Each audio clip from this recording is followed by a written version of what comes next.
Duncan would not stop grumbling. He grumbled that he wasn't polished, and he grumbled that he was overworked. Most of all, he grumbled about the passengers, said Skarloey. Replied Skarloey. Said Peter Sam. Began Skarloey.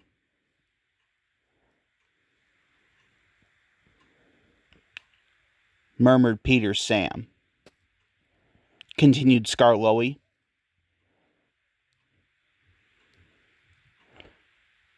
He was often short of steam, but he always struggled to a station and then rested there.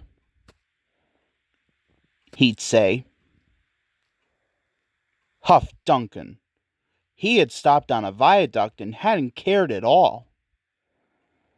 Continued Skarloey.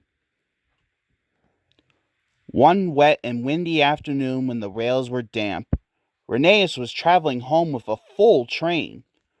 There were even passengers in the caboose. It wasn't a comfortable ride at all.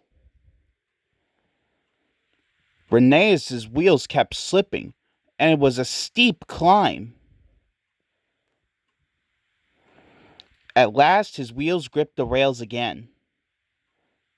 He thought. But they weren't. He groaned. And Rheneas stopped on the loneliest part of the line. His driver examined him carefully.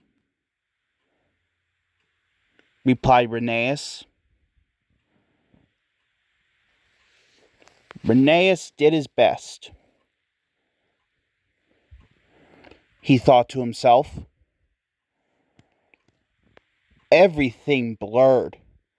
He was really too tired to make another turn of his wheels, but he did, and another, and another, and another. Finally, tired but triumphant, Rheneas reached the station. He wheezed.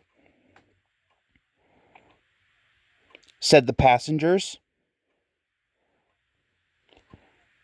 His driver was delighted. He said to Rheneas. Smiled Skarloey. Whispered Duncan. The next day, Rheneas came home. All the engines were there to greet him. Edward pushed his truck to the siding, where he was lifted onto his rails. This was the signal for a chorus of whistles from engines large and small.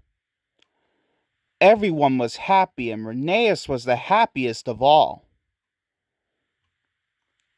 He whispered to Skarloey. Skarloey smiled happily in agreement.